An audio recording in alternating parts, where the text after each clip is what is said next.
आप सभी को मेरा नमस्ते है। मैं अपने इस चैनल पर आप सबका हार्दिक स्वागत करती हूँ। आशा करती हूँ आप सब लोग सुखी होंगे, स्वस्थ होंगे और प्रसन्नचित्त होंगे। आज जो कहानी मैं लेकर के आई हूँ उस कहानी का नाम है लाल हवेली और ये कहानी लिखी है शिवानी जी ने। चलिए कहानी शुरू करते हैं। ताहिरा ने पास के बर्थ पर सोए अपने पति को देखा और एक लंबी सांस खींचकर करवट बदल ली। कंबल से ढकी रहमान अली की ऊंची तोंद गाड़ी के झकोलों से रह रहकर कांप रही थी। अभी 3 घंटे और थे। ताहिरा ने अपनी नाजुक कलाई में बंधी हीरे की जगमगाती घड़ी को कोसा। कमबख्त कितनी देर में घंटी बजा रही थी। रात भर एक आंख भी नहीं लगी थी उसकी। पास के बर्थ में उसका पति और नीचे के बर्थ में उसकी बेटी सलमा दोनों नींद में बेखबर बेहोश पड़े थे। ताहिरा घबराकर बैठ गई। क्यों आ गई थी वह पति के कहने में? 100 बहाने बना सकती थी। जो घाव समय और विस्मृति ने पूरे कर दिए थे उसी पर उसने स्वयं ही नश्तर रख दिया। अब भुगतने के सिवा और चारा ही क्या था? स्टेशन आ ही गया था। ताहिरा ने काला रेशमी बुर्का खींच लिया। दामी सूटकेस, नए बिस्तर बंद एयरबैग, चांदी की सुराही उतरवाकर रहमान अली ने हाथ पकड़कर ताहिरा को ऐसे संभल कर अंदाज से उतारा जैसे वह कांच की गुड़िया हो। तनिक सा धक्का लगने पर टूट कर बिखर जाएगी। सलमा पहले ही कूदकर उतर चुकी थी। दूर से भागते हाँफते हाथ में काली टोपी पकड़े एक नाटे से आदमी ने लपक कर रहमान अली को गले से लगाया और गोद में लेकर हवा में उठा लिया। तो यही मामू बित्ते हैं, ताहिरा ने मन ही मन सोचा, और थे भी बित्ते ही भर के। बिटिया को देखकर मामू ने झट गले से लगा लिया। बिल्कुल इस्मत है रहमान, वे सलमा का माथा चूम चूम कर कहे जा रहे थे। वही चेहरा मोहरा, वही नैन नक्श। इस्मत नहीं रही तो खुदा ने दूसरी इस्मत भेज दी। ताहिरा पत्थर की सी मूरत बनी खड़ी थी। उसके दिल पर जो दहकते अंगारे दहक रहे थे उन्हें कौन देख सकता था? वही स्टेशन, वही कनेर का पेड़। 15 साल में इस छोटे से स्टेशन को भी क्या कोई नहीं बदल सका? चलो बेटी, मामू बोले। बाहर कार खड़ी है। जिला तो छोटा है पर अल्ताफ़ की पहली पोस्टिंग यहीं हुई। इंशाअल्लाह अब कोई बड़ा शहर मिलेगा। मामू के एकलौते बेटे अल्ताफ़ की शादी में रहमान अली पाकिस्तान से आया था।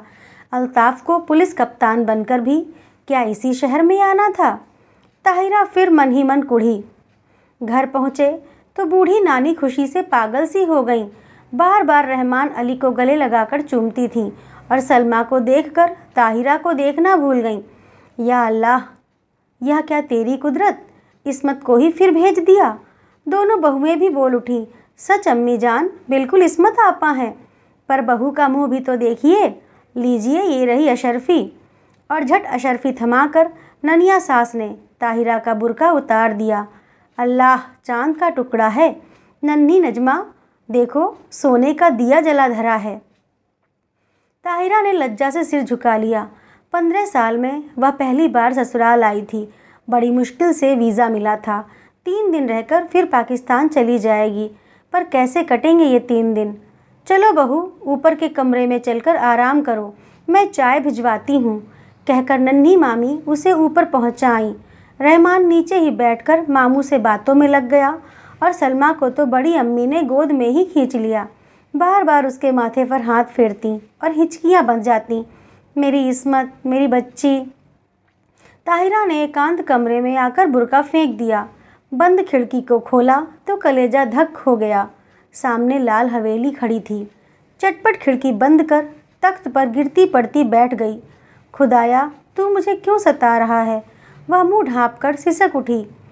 पर क्यों दोष दे वह किसी को? वह तो जान गई थी कि हिंदुस्तान के जिस शहर में उसे जाना है वहाँ का एक एक कंकड़ उस पर पहाड़ सा टूटकर बरसेगा। उसके नेक पति को क्या पता?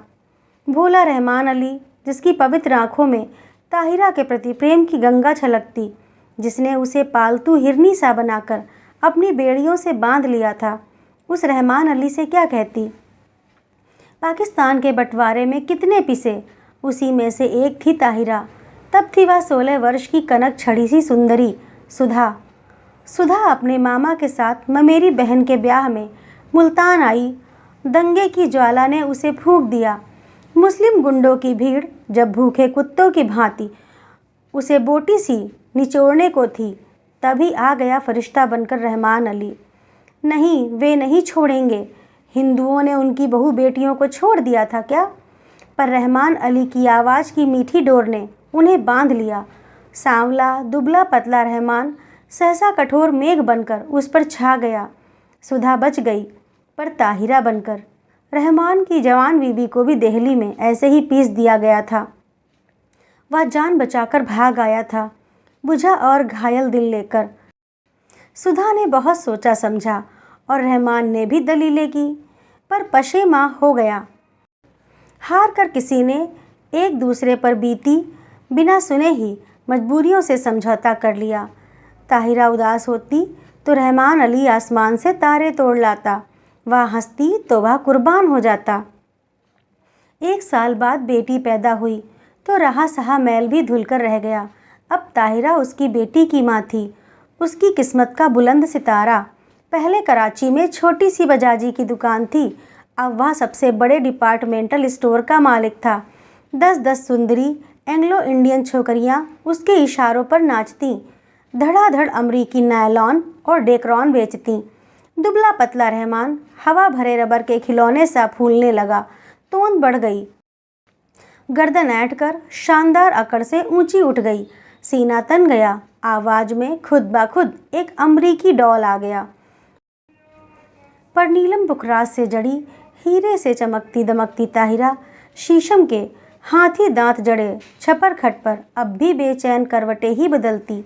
मार्च की जाड़े से दामन छुड़वाती, हल्की गर्मी की उमस लिए पाकिस्तानी दोपहरिया में पानी से निकली मछली सी तड़फड़ा उठती। मस्ती भरे होली के दिन जो अब उसकी पाकिस्तानी ज़िंदगी में कभी नहीं आएंगे। गुलाबी मलमल की वह चुनरी उसे अभी भी याद है। अम्मा ने हल्का सा गोटा टाँक दिया था। हाथ में मोटी सी पुस्तक लिए उसका तरुण पति कुछ पढ़ रहा था। घुंघराली लटों का गुच्छा चौड़े माथे पर झुक गया था। हाथ की अध जली सिगरेट हाथ में ही बुझ गई थी। गुलाबी चुनरी के गोटे की चमक देखते ही उसने और भी सिर झुका दिया था। चुलबुली सुंदरी बालिका नववधू से झेप झेप कर रह जाता था बेचारा। पीछे से चुपचाप आकर सुधा ने दोनों गालों पर अबीर मल दिया था और झट चौके में घुसकर अम्मा के साथ गुजिया बनाने में जुट गई थी। वहीं से सास की नज़र बचाकर भोली चितवन से पति की ओर देख चट से छोटी सी गुलाबी जीभ निकालकर चिढ़ा भी दिया था उसने। जब वह मुल्तान जाने को हुई तो कितना कहा था उन्होंने, सुधा मुल्तान मत जाओ, पर वह क्या जानती थी कि दुर्भाग्य का मेघ उस पर मंडरा रहा है। स्टेशन पर छोड़ने आए थे, इसी स्टेशन पर यही कनेर का पेड़ था, यही जंगला। मामा जी के साथ गठरी सी बनी सुधा को घूंघट उठाने का अवकाश नहीं मिला। गाड़ी चली तो साहस कर उसने घूंघट जरा सा खिसकाकर अंतिम बार उन्हें देखा था। वही अमृत की अंतिम घूंट थी। सुधा तो मर गई थी, अब ताहिरा थी। उसने फिर कांपते हाथों से खिड़की खोली। वही लाल हवेली थी उसके ससुर वकील साहब की। वही छत पर चढ़ी रात की रानी की बेल। तीसरा कमरा जहाँ उसके जीवन की कितनी रस भरी रातें बीती थीं। ना जाने क्या कर रहे होंगे, शादी कर ली होगी, क्या पता बच्चों से खेल रहे हों। आंखें फिर बरसने लगीं और एक अनजाने मोह से वह जूझ उठी। ताहिरा, अरे कहाँ हो? रहमान अली का स्वर आया और हड़बड़ाकर आंखें पोंछ ताहिरा बिस्तर बंद खोलने लगी। रहमान अली ने गीली आंखें देखी तो घुटना टेक कर उसके पास बैठ गया। बीबी, क्या बात हो गई? सिर तो नहीं दुख रहा है? चलो चलो लेटो चलकर। कितनी बार समझाया है कि यह सब काम मत किया करो, पर सुनता कौन है। बैठो कुर्सी पर, मैं बिस्तर खोलता हूँ। मखमली गद्दे पर रेशमी चादर बिछाकर रहमान अली ने ताहिरा को लिटा दिया और शरबत लेने चला गया। सलमा आकर सिर दबाने लगी। बड़ी अम्मी ने आकर कहा, नज़र लग गई है और क्या। नजमा ने दहकते अंगारों पर चून और मिर्च से नज़र उतारी। किसी ने कहा, दिल का दौरा पड़ गया, आंवले का मुरब्बा चटाकर देखो। लाड और दुलार की थपकियां देकर सब चले गए। पास में लेटा रहमान अली खर्राटे भरने लगा तो दबे पांव वह फिर खिड़की पर जा खड़ी हुई। बहुत दिन से प्यासे को जैसे ठंडे पानी की झील मिल गई थी। पानी पी पी कर भी प्यास नहीं बुझ रही थी। तीसरी मंजिल पर रोशनी जल रही थी। उस घर में रात का खाना देर से ही निपटता था। फिर खाने के बाद दूध पीने की भी तो उन्हें आदत थी। इतने साल गुजर गए, फिर भी उनकी एक एक आदत उसे दो के पहाड़े की तरह जुबानी याद थी। सुधा, सुधा कहाँ है तू? उसका हृदय उसे स्वयं धिक्कार उठा। तूने अपना गला क्यों नहीं घोट लिया? तू मर क्यों नहीं गई कुएं में कूदकर? क्या पाकिस्तान के कुएं सूख गए थे? तूने धर्म छोड़ा पर संस्कार रह गए। प्रेम की धारा मोड़ दी पर बेड़ी नहीं कटी। हर तीज, होली, दिवाली तेरे कलेजे पर भाला भोंक कर निकल जाती है। हर ईद तुझे खुशी से क्यों नहीं भर देती?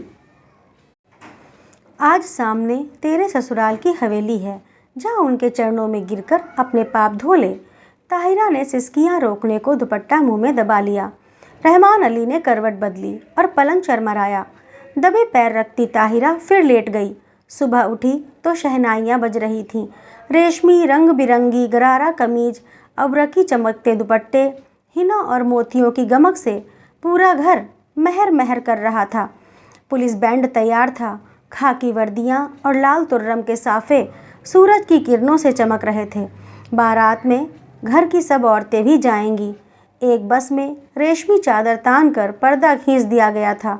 लड़कियां बड़ी बड़ी सुरमेदार आंखों से नशा सा बिखेरती एक दूसरे पर गिरती पड़ती बस पर चढ़ रही थीं। बड़ी बूढ़ियां पान दान समेट कर बड़े इत्मीनान से बैठने जा रही थीं और पीछे पीछे ताहिरा काला बुर्का ओढ़कर ऐसी गुमसुम चली जा रही थी जैसे सुध बुध खो बैठी हो।